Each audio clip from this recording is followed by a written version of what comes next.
Nuha Nibira.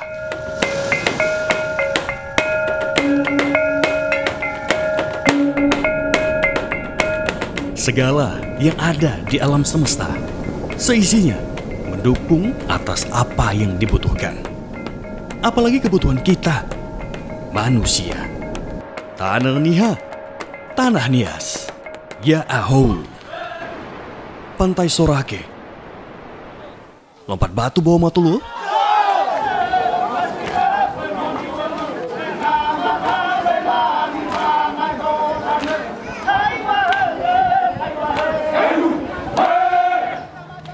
Museum Pusaka Nias. 3 hal yang ada di Tanah Nias telah menginspirasi banyak orang dalam kemajuan. Karya Tuhan yang tak mungkin dapat ditandingi keindahannya.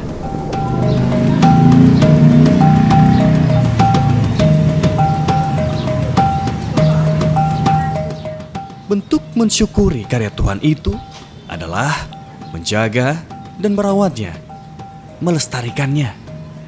Bukan hanya menyadari keberadaannya lalu menikmatinya dan membiarkannya begitu saja tanpa sentuhan karya manusia.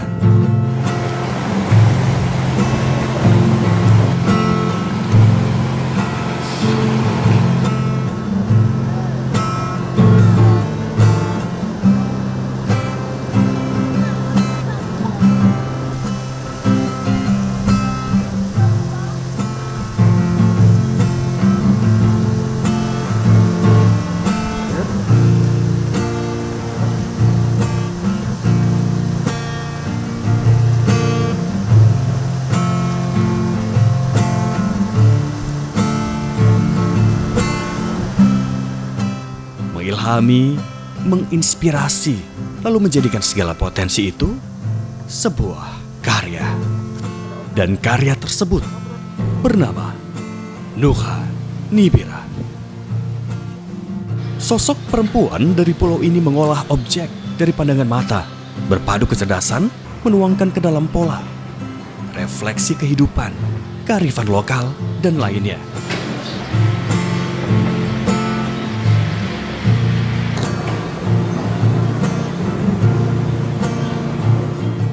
Segala potensi yang ada dijadikannya ornamen kekinian, namun tetap selaras akan nilai-nilai luhur yang terkandung di setiap motif.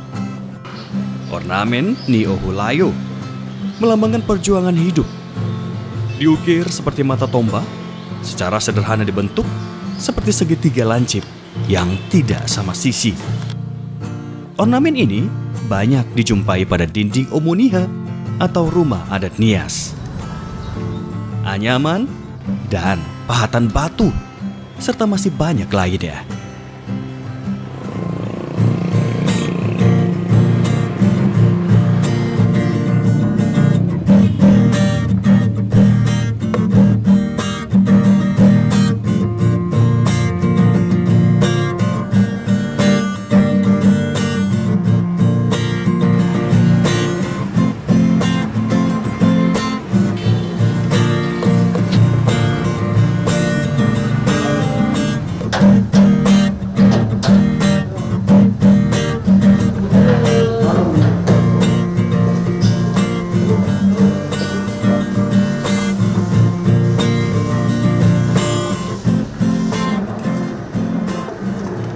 Mengubah sebuah kain putih hingga memiliki nilai lebih, nilai luhur dengan upaya memperkenalkan, melestarikan kebudayaan Nias ke halayak. Lalu, bagaimana dengan nilai ekonomisnya? Sudah tentu dampak dari perjuangan dan usaha ini berubah berkali-kali lipat, yang akhirnya menjadi pendapatan penghasilan baru. Menjadi berkat bagi yang melihat, memakai, dan yang membuat. Warga binaan pemasyarakatan di Lapas Gunung Sitoli Nias adalah orang yang membuatnya. Bagaimana bisa terjadi? Narapidana, napi adalah orang yang dikonotasikan negatif, mampu menghasilkan karya ini. Pemirsa, keindahan alam serta potensi yang ada di sekitarnya dan juga kearifan lokal, hal ini menginspirasi dan juga mengilhami seorang ibu yang ada di Nias, Sumatera Utara. Hingga akhirnya karya ini menjadi berkat karena niat untuk memanusiakan manusia, yang akhirnya juga karya ini dikerjakan, dilakukan oleh warga lapas di Gunung Sitoli. Cerita inspiratif ini tentunya kami hadirkan di Inspirasi Indonesia.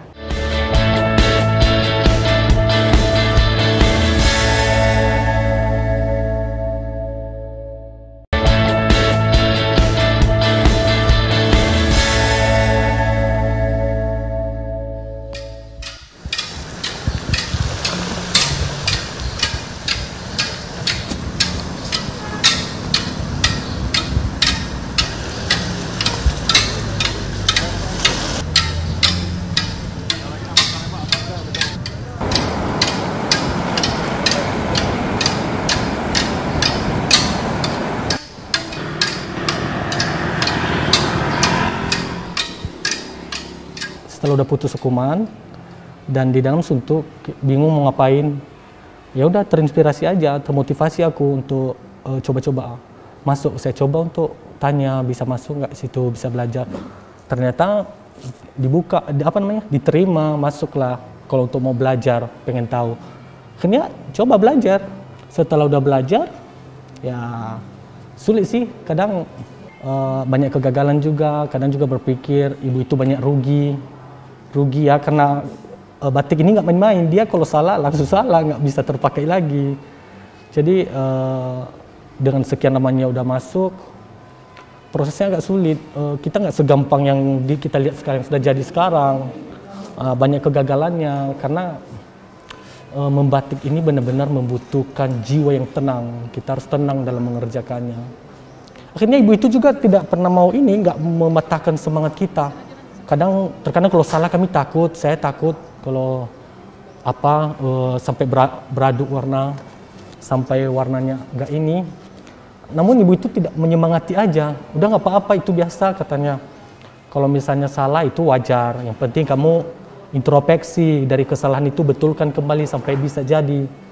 Akhirnya saya coba terus semangat karena disemangatin sama ibu itu, kayaknya bisa lah sampai saat ini. Walaupun tidak semaksimal, tapi yang pastinya udah bisa lah kita untuk jual hasilnya.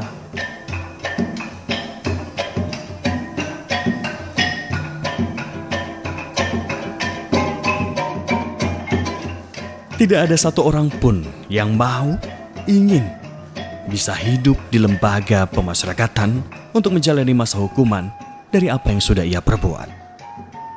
Namun belum terlambat bagi yang ingin bertaubat.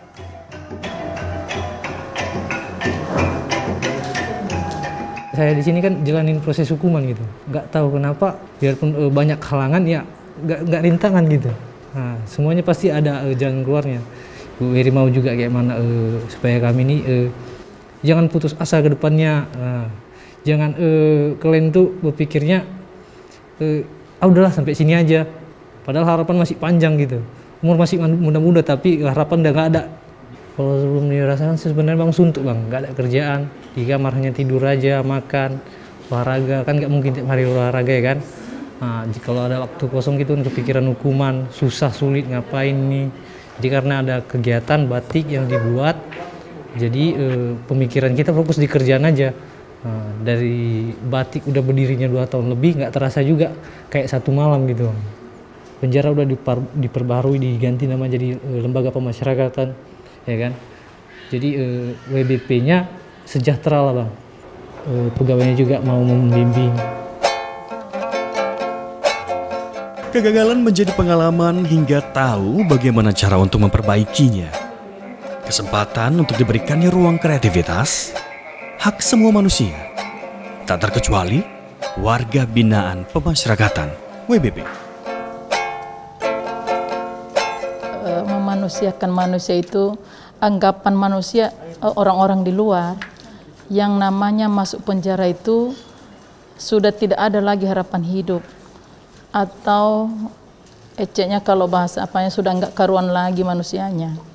Jadi setelah mereka ikut dalam pembinaan kemandirian ini, mereka merasa bahwa mereka itu sebenarnya bukan terpenjara, hanya mereka tersesat, dan setelah ada pembinaan, mereka memiliki harapan hidup untuk ke depan sehingga bisa berguna bila sudah selesai masa pembinaan di dalam lapas. Mereka juga dalam menjalani masa pembinaan di lapas kelas 2B Gunung Stoli, mereka tidak jenuh. Kenapa?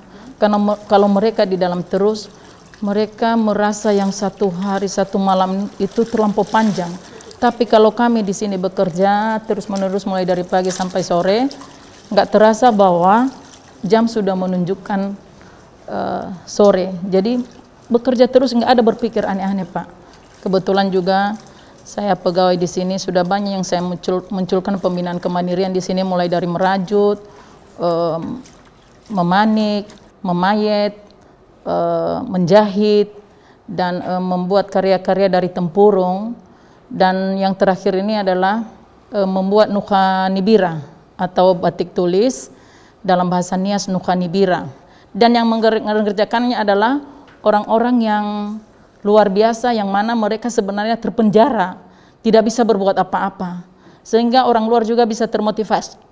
Loh, kok orang yang terpenjara bisa berkarya ya? Kenapa kita yang di luar tidak bisa buat apa-apa?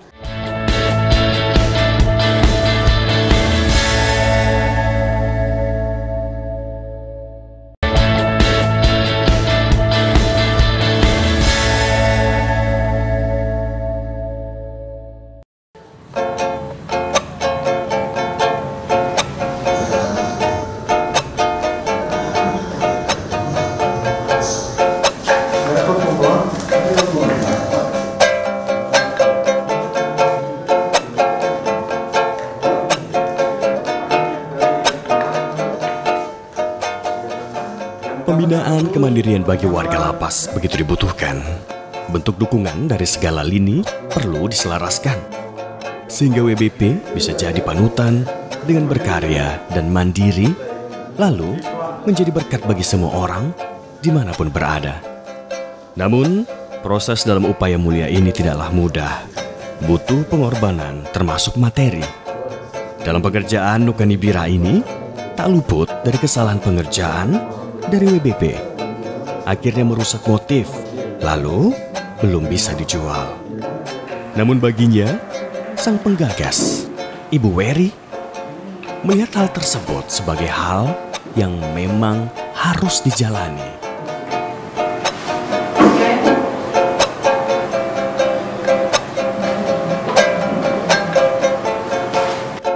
Sebenarnya dari beberapa kalapas ini sudah bergulir, dan setiap kalapas ada yang saya munculkan keterampilan.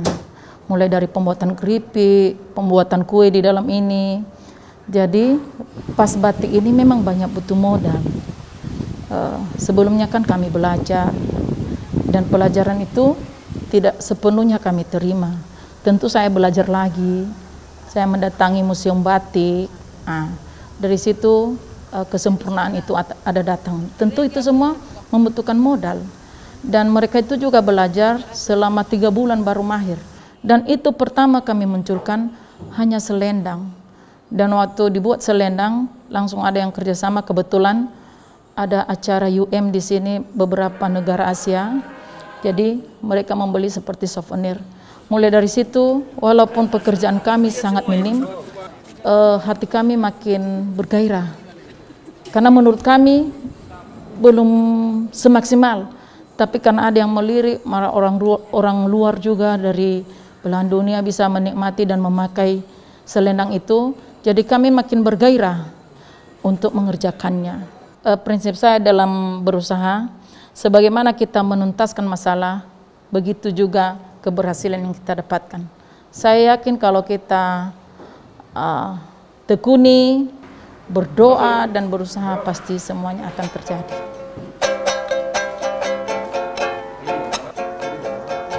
Ini di lapas ya, di samping tadi seperti yang saya bilang akan menghasilkan uang ya untuk warga binaannya, tapi kami ingin sebenarnya bukan hanya melestarikan, tapi itu mengembangkannya kelak kemudian hari. Dan terbukti berapa orang warga binaan yang sudah bebas ini dia tetap berkarya dengan batik ini. Potensi ini satu ikon kebanggaan lapas ini. Ya. Kami bangga dengan ikon batik ini. Ya.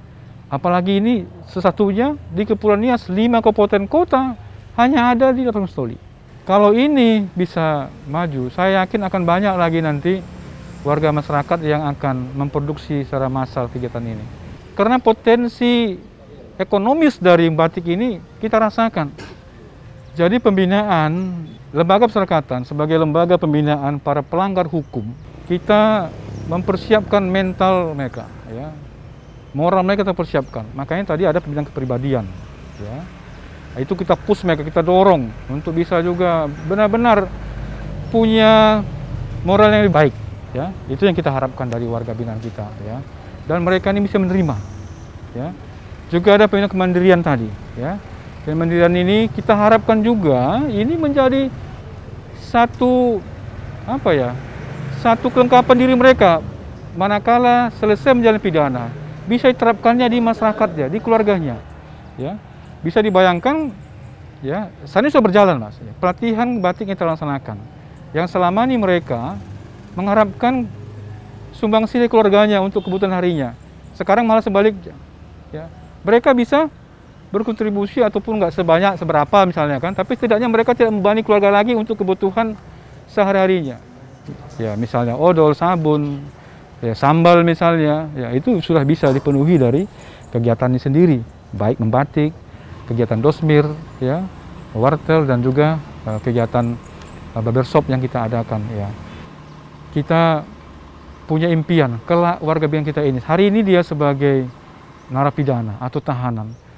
Dalam sejarah hidup manusia, masuk di lapas itu adalah titik terendah dalam kehidupan seseorang, ya kan? Tapi kita tidak tahu masa depan dia kelak, ya. Saya sudah melihat beberapa teman di beberapa tempat itu yang sudah berhasil dari belajar dari pengalaman hidupnya, bisa menjadi orang hebat, jadi pengusaha. Jadi saya berharap memang, ya, kita petugas Lapas Mustoli bisa senantiasa memberikan sumbangsih ini, ya, tidak hanya di segi pengamanan tapi juga di segi pembinaan mental pribadi.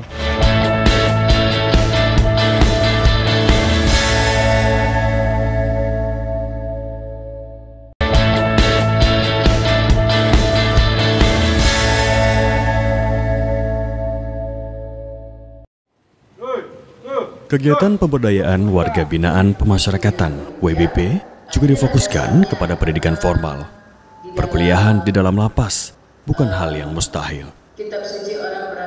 Sebenarnya yang namanya akan masuk dalam penjara, kami tidak pernah merasa bahwa dalam penjara ada pendidikan. Maka kami sangat terharu bahwa di dalam penjara juga ya bisa kami mencapai dan bisa kami mendalami sebuah yang namanya pendidikan. Dan apalagi kami sangat merasa senang karena khususnya perkuliahan ini jurusan adalah ada 2, teologi dan jurusan PAK, yang lebih dekat dengan iman, memperdalam iman untuk dekat dengan Tuhan.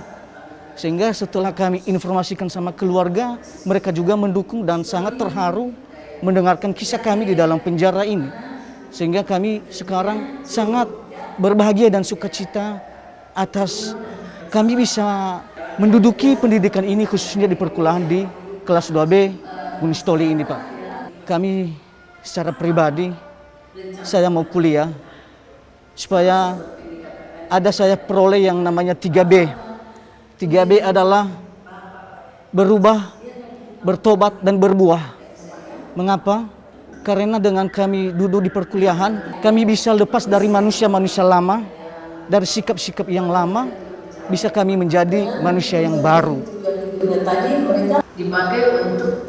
Melalui program pendidikan tinggi di lapas, dapat memberikan kesempatan kepada narapidana untuk mewujudkan mimpinya, hingga memperoleh gelar sarjana, dengan harapan mereka dapat memanfaatkan ilmu yang diperoleh untuk pengembangan diri dan membantu sesama.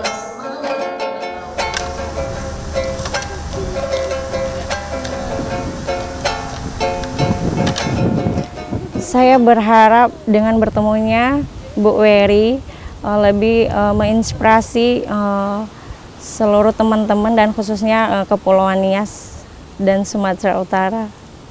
Harapan kami kepada Ibu Yuslian Harefa agar supaya usaha atau untuk membuat batik ini supaya sukses atau lancar dengan sempurna. Semoga Ibu itu terberkati, semoga usaha Ibu itu semakin maju luar biasa.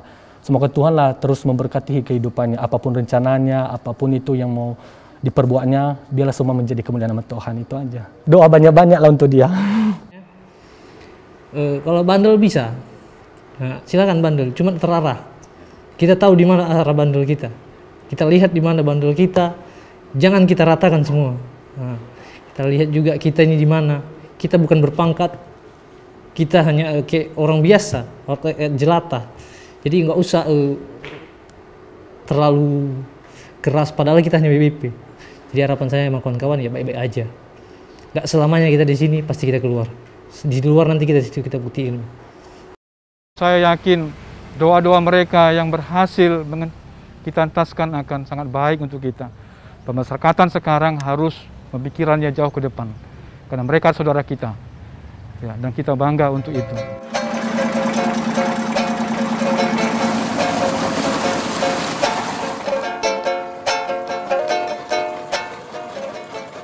Cita-cita saya untuk Nukhani Bira ini, saya ingin menjadi berkat bagi semua orang, bagi yang memakai hasil karya saya, dan untuk Pulau Nias secara keseluruhan, sehingga menjadi berkat juga bagi pengunjung yang datang ke Pulau Nias.